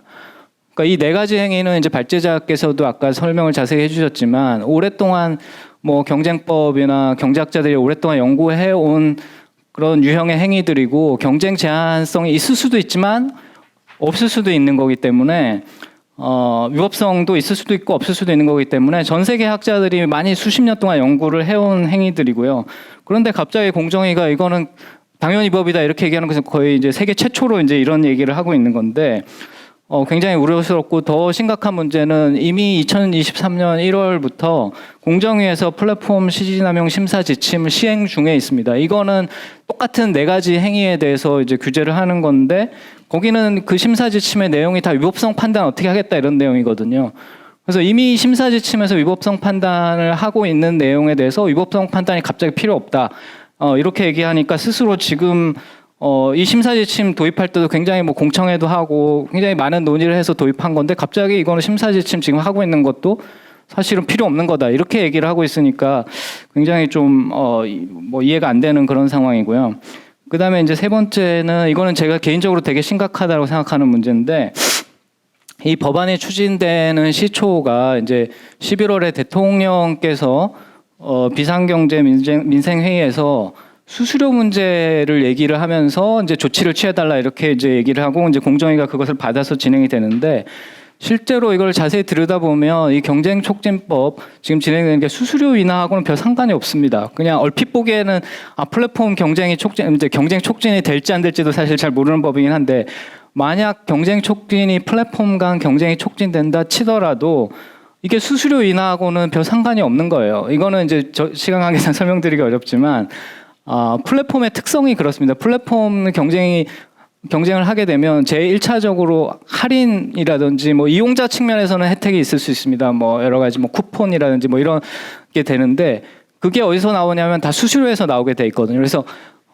플랫폼 간의 경쟁이 촉진이 되면 과거 신용카드 시장이나 사례에서 보듯이 수수료가 낮아지는 사례는 거의 없다고 보시면 되고, 수수료는 오히려 올라갈 가능성이 많습니다. 이거는 공정위가 잘 몰라서 그럴 수도 있는데, 금융위원회에 좀 자문을 구해보시고, 왜냐하면 신용카드 시장이 대표적인 플랫폼 시장이거든요. 옛날부터 존재했던. 그래서 금융위원회가 수수료 인하에 대해서 어떻게 해왔는지를 한번 자문을 구해보시는 게, 그래서 이 지금 경쟁촉진법은 수수료 인하하고는 별 상관이 없는 법입니다.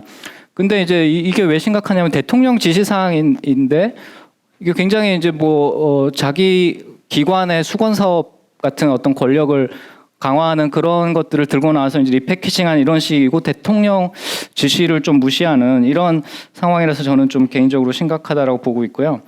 그 다음에 이제 발제자께서 아까 첫 번째 발제자께서 그림에서 잘 보여주셨는데, 이 법의 특징이 시장회전 획정, 지배력 평가, 위법성 판단을 다 생략하는 건데, 이게 발제자도 설명해줬지만 이게 좀 예외적인, 굉장히 실제로 존재, 이게 경쟁법을 집행하는데 이런 식으로 집행하는 게 거의 선례가 없는 거고, 근데 불공정 거래, 시지남용보다 훨씬 더 약한 불공정 거래 행위도 다 위법성 판단하게 돼 있는데, 이거는 시지남용에 해당하는 건데 불공정 거래 행위에서 하는 위법성 판단도 하지 않고 바로 이제 들어가겠다는 거죠. 위법성 인정하겠다는 거죠.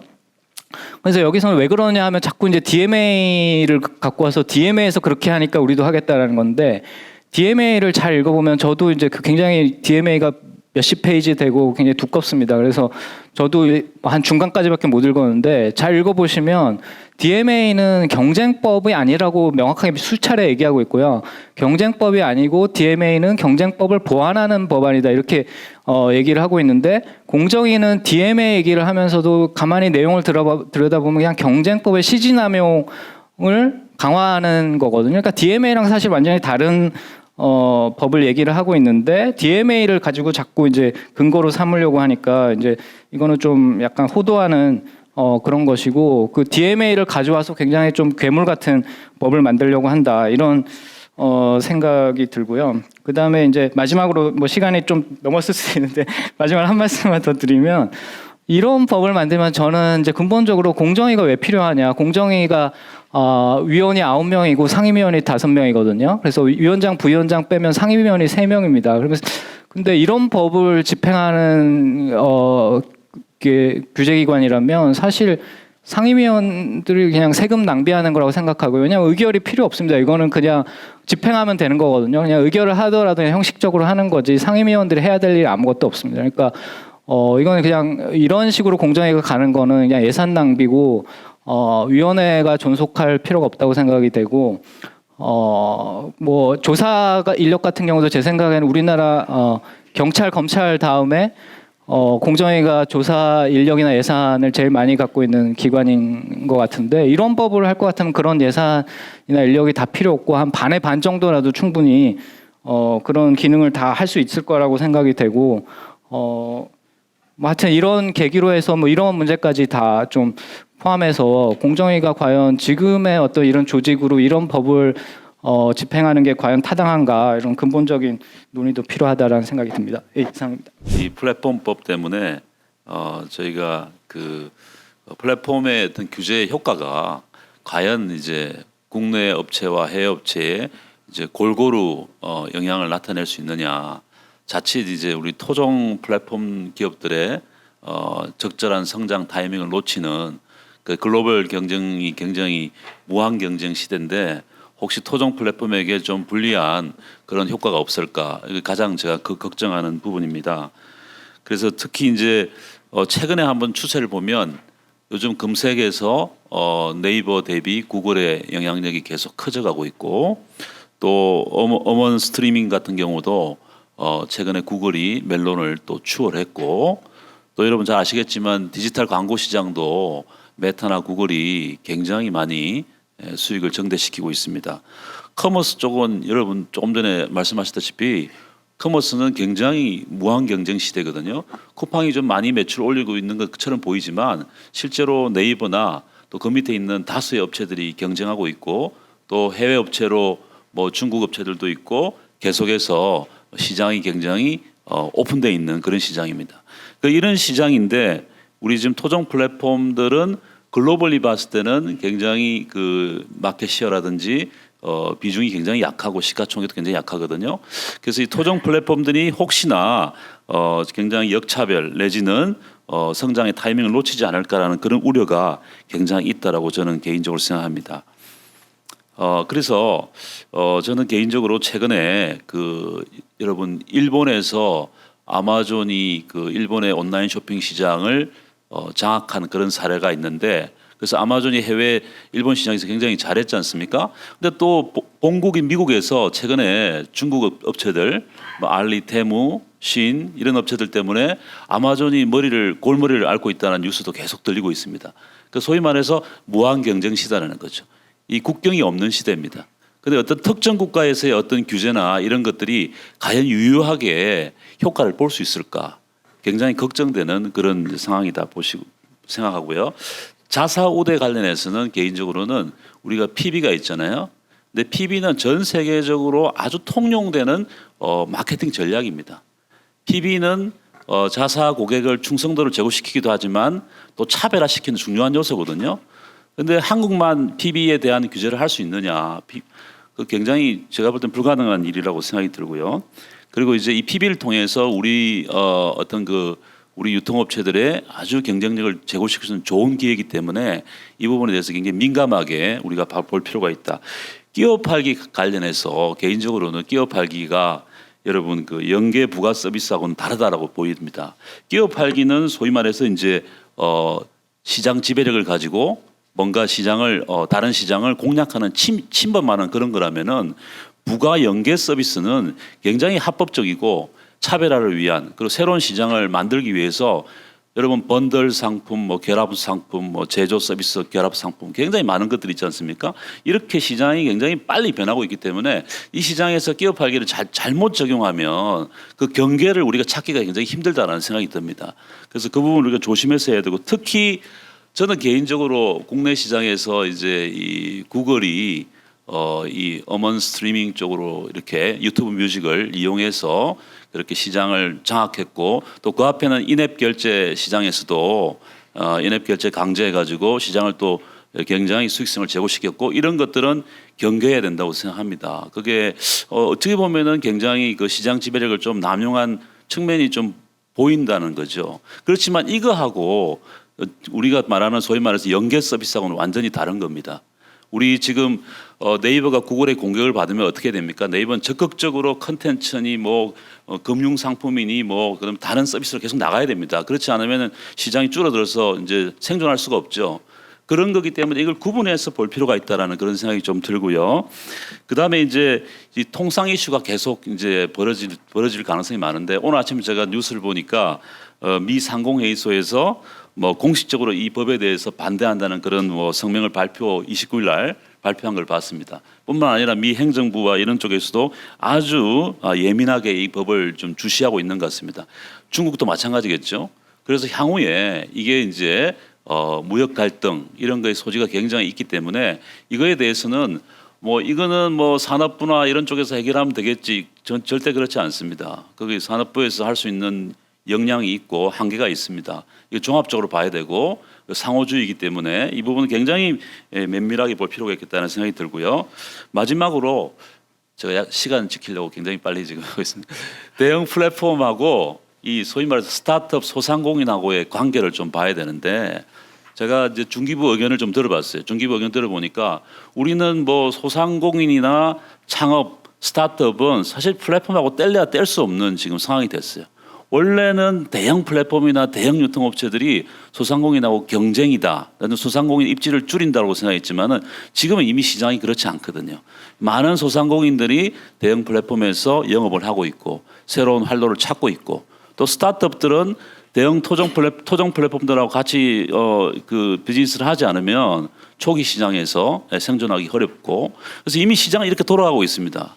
근데 지금 이런 시장을 만약에 스톱시킨다 했을 때 그 미칠 수 있는 효과는 우리가 이론적으로 생각하는 걸 훨씬 넘어서 굉장히 부메랑이 커질 거라고 생각이 듭니다. 그래서 이런 부분들 우리가 걱정을 많이 해야 돼요. 그래서 결론적으로 말씀드리면 이 플랫폼법을 통한 실제적인 효과에 대해서 좀 더 구체적으로 아주 섹터별로 효과를 추정하고 거기에 맞춰서 가장 이상적인 어떤 그 정책 방향이 나올 수 있도록 좀 고민을 해야 되겠다 이렇게 말씀드릴 수 있겠습니다. 저희가 지금 논의의 대상이 되고 있는 것을 좀 살펴보면 이제 경쟁법적 관점에서 기존의 공정거래법 이외의 입법 조치를 통해서 플랫폼에 대한 직접 규제를 가한다라는 것입니다. 그리고 그 논거를 살펴보면 주로 이제 비교법적인 그런 논거를 제시를 하고 있고 그리고 소비자 후생 증가라는 측면 그리고 소상공인 또는 스타트업이라고 하는 것의 육성이라고 하는 그 목적을 내세우고 있습니다. 그럼 그 입법을 위한 그 목적과 그 방향성 그리고 그 방법이라고 하는 것을 좀 하나씩 좀 살펴볼 필요가 있지 않을까라는 생각이 드는데요. 작년 6월하고 7월에 저희 소비자법학회에서도 이제 이 디지털 시대의 플랫폼과 소비자라고 하는 특별 세미나를 2회에 걸쳐서 저희가 진행을 했었는데 저희가 이제 거기서 공감했던 내용들을 위주로 해서 말씀을 좀 드리겠습니다. 우선 첫 번째로는 이제 현재 추진하고 있는 플랫폼 독과점 정책의 목적이라고 하는 것이 플랫폼 시장의 독점화에 따른 수수료 그리고 소비자 가격 인상 등으로 소비자에 대한 후생을 증가시키겠다. 다음으로는 말씀드린 것처럼 스타트업 등 경쟁 플랫폼의 출현이나 성장을 도와서 혁신을 장려하겠다라고 하는 것인데요. 그 내용을 하나씩 보면 우선 소비자 후생과 관련해서는 앞서 이제 발제자 두 분께서 잘 말씀해 주신 것처럼 결국 국내 플랫폼 기업의 활동을 좀 위축시키면서 오히려 소비자 후생을 감소시킬 수 있는 우려가 크다라는 생각이 듭니다. 그리고 이와 함께 이제 스타트업 등의 출현, 뭐 성장 그리고 혁신 장려의 관점에서도 부정적인 영향이 크지 않을까라는 생각이 듭니다. 현재 이제 공정위에서 플랫폼 법의 적용 대상을 지정하는 기준에 대해서는 뭐 명확한 입장을 아직까지는 밝히고 있지 않은데요. 뭐 매출액이 되든 이용자 수가 되든 서비스 유형이 되든 어떤 기준이 채택된다고 하더라도 현재의 시장 상황에서 소수의 대규모 플랫폼이 비록 적용 대상이 된다고 하지만 앞으로 몇 년 이내에는 뭐 많은 스타트업이라든지 약간 유니콘 기업과 같은 경우에도 이제 적용 대상이 될 수 있습니다. 근데 결국 규제를 회피하려는 기업의 속성을 생각을 해보면 뭐 지속적인 성장이라든지 규모의 확대를 회피할 우려도 있기 때문에 오히려 새로운 입법을 통해서 혁신을 저해하는 그런 결과에 이를 수 있다라고 하는 비판도 가능할 것 같습니다. 다음으로는 앞서 말씀드린 것처럼 현재 추진 중인 이제 국내 정책, 입법 정책이 이제 비교법적인 관점에서 그 당위성을 좀 찾고 있는 것 같은데요. 저희가 비교법을 통한 외국 법 제도를 수용하는 데 있어서는 그 수출국 또는 수입국 뭐 아니면은 그 저희가 비교의 대상이 되는 국가의 법적 토양 그리고 시장의 환경이라고 하는 입법의 토양이라고 하는 것이 충분히 비교되고 분석되어야 이 비교법적인 당위성이 또 정당성을 가질 수가 있는데 이제 과연 그럴 것인가라는 걸 좀 생각을 해보면 앞서도 말씀을 이제 많이 해주셨는데요. 이제 국내에서 플랫폼 규율을 위한 이제 중요한 비교법적 참고 자료로 삼고 있는 그 유럽연합의 DMA 같은 경우는 뭐 다들 아시는 것처럼 미국의 대형 플랫폼을 규제하기 위한 목적도 크다라고 할 수가 있을 것 같습니다. 근데 반면에 미국의 경우에는 플랫폼 독점 종식법이라고 하는 뭐 개별 입법 이외에도 이제 플랫폼을 규율하려고 하는 여러 가지 입법 시도가 있었고요. 의회의 법안들이 제출이 되었습니다.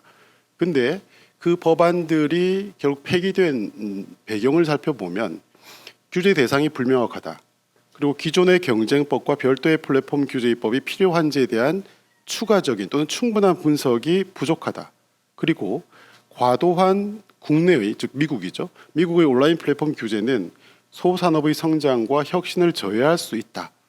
그렇기 때문에 신중한 접근론이 필요하다라는 것이 주된 폐기의 배경이라고 말씀을 드릴 수가 있을 것 같습니다. 호주의 경우에도 유럽연합이 채택하고 있는 이 DMA와 같은 별도의 입법, 즉 기존의 입법을 두고 추가적인 입법을 통해서 플랫폼을 규율해야 되느냐라고 하는 것에 있어서는 굉장히 신중론을 펼치고 있고 올해 영국이 채택하고 있는 자율 모델의 형식을 따르는 그런 입법 정책이 추진되고 있는 것 같습니다. 가까이 대만의 경우 역시 이 새로운 입법 수단을 온라인 플랫폼 규제를 위해서 도입을 해야 되느냐 이것을 또 생각을 해볼 때는 상대적으로 대만이라는 국가가 가지고 있는 시장의 규모 역시 고려를 해야 된다. 즉 시장의 규모가 상대적으로 적은 국가에서는 시장의 규모가 큰 국가들의 플랫폼 규제 정책과는 다른 접근이 필요하다라고 하는 것을 강조하고 있고요. 일본의 플랫폼 정책 역시 정부의 규제나 이제 관여를 필요 최소한도로 하면서 자율성에 기반한 혁신을 강조하는 그런 측면이 있습니다. 우리나라의 경우에는 이 디지털 시대에서 플랫폼이 많은 역할을 했었고 또 혁신을 성장하는 그런 견인의 역할을 또 해왔던 것이 사실이라고 생각이 됩니다. 이런 점을 꼭 고려를 해보면 좀 충분한 국내적 토양에 대한 분석이 이루어지지 않은 상태에서 이제 기존의 공정거래법과는 다른 기준 그리고 수단으로 플랫폼을 좀 규율을 하고자 하는 정책 방향성은 지금 현재 시점에서는 좀 재고를 해야 되지 않을까라는 생각이 들고요. 오히려 이 플랫폼의 경쟁을 촉진시키는 하나의 방법론으로서는 이제 소비자법, 즉 효과적인 소비자 선택을 뒷받침할 수 있도록 소비자 관점에서 좀 입법적 개선이 이루어져야 되지 않을까. 즉 소비자 사기나 기만 행위를 예방하는 이 소비자 보호법이라고 하는 것이 궁극적으로는 이제 공정한 경쟁의 장을 제공하는 전제로서 역할을 수행을 하기 때문에 이제 효과적인 소비자 보호가 오히려 이제 경쟁 정책의 핵심적인 이제 구성 요소로 작용할 수 있을 것이다라고 하는 말씀을 드리면서 제 토론을 마치도록 하겠습니다. 감사합니다. 공정위가 말한 가칭 플랫폼 경쟁 촉진 법안의 실체를 보면 이게 경쟁 촉진 법안이 아닙니다. 아니고 플랫폼을 부당 규제하는 법안입니다. 그래서 저는 반대하는 입장입니다. 그래서 플랫폼 촉진 법안을 반대한다 그러면 아니 경쟁을 촉진한다고 하는데 왜 반대하느냐 그렇게 이제 질문이 있을 수 있는데 그거는 그 표제가 그럴 뿐이고 실체가 플랫폼을 부당 규제하는 법이기 때문에 반대하는 것입니다.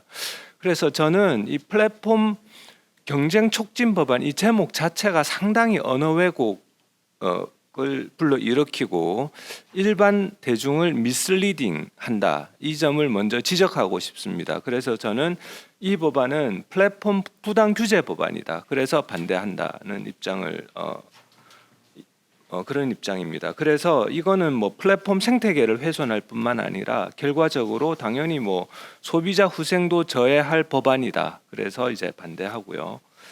그래서 쭉 제가 좀 썼습니다만 다 이제 시간 관계상 생략을 하겠습니다. 생략을 하고 58페이지 자료 다만 이제 58페이지에 보시면 이 공정위에서 이제 언론 인터뷰에서 뭐라고 했냐면 그 58페이지 부분입니다만 이제 언론 기사를 보면 법안을 오해해 입법에 우려의 목소리가 있다. 이거는 공정위의 잘못된 실책 문제점에 대한 비판을 오해로 폄훼하고 있는 것이죠. 이거는 대단히 부적절합니다. 사실이 아니라고 설명했다. 그냥 무조건 잡아떼기, 무조건 부인하기. 대한민국 정부가 이래도 되는지 좀 실망스럽습니다. 그리고 법안에 대한 오해를 충분히 해소할 수 있도록 다양한 이해관계자 소통을 이어나가겠다. 이거는 실책에 대한 비판을 우리는 계속 무시하고 계속 추진해 나가겠다. 그런 말인 것 같습니다. 그리고 계속 반칙 행위 이런 말을 쓰는데 이거는 반칙이 아닌 행위를 자꾸 반칙 행위라고 일단 프레임을 씌우는 거죠. 그러면 언론에 이렇게 내면 보통 사람들은 그런가 보다 하고 넘어가기가 너무 쉽죠. 그리고 이제 59페이지 보시면 법 제정이 늦어지면 공정위는 역사의 죄인이 될 것 같아. 좀 이런 감성적인 말을 듣고 또 잘 모르시는 분들은 다 또 그런가 보다 하실 수 있을 것 같아요. 근데 지금 아까 말씀드렸다시피 부당한 사전 규제 법안입니다. 이런 법안을 만들어서는 절대 안 됩니다. 그래서 이런 법안을 추진하려는 공정위가 이미 역사의 죄인인 거예요. 60페이지 보시면 이제 그 평가에서 이제 제 개인적인 생각입니다만 그래서 이건 아무런 정당성이 없고 플랫폼 생태계를 망치고 소비자 후생을 제어할 수 있는 부당한 사전 규제 법안을 플랫폼 촉진 경쟁 법안이라는 그럴듯한 이름으로 추진하고 있다. 그리고 역차별이 아니다 이런 말씀을 하시는데 이거는 어떤 점에서 역차별이 아닌가 하면 한국 플랫폼 대기업도 부당한 사전 규제를 당하게 되고 외국 플랫폼 대기업도 부당한 사전 규제를 당하게 됩니다. 그래서 둘 다 국내외 할 거 없이 둘 다 부당한 사전 규제를 당하게 돼요. 그런 차원에서는 역차별이 없습니다. 미국 측에서 우려를 표하는 것도 미국 플랫폼 대기업이 부당한 사전 규제를 당할 수 있기 때문에 우려를 표시하는 겁니다. 우리나라 플랫폼 대기업이나 벤처, 스타트업 이런 쪽에서 우려를 표하는 것도 부당한 사전 규제를 당하기 때문에 우려를 표하는 거예요. 그냥 우려를 표하는 게 아닙니다.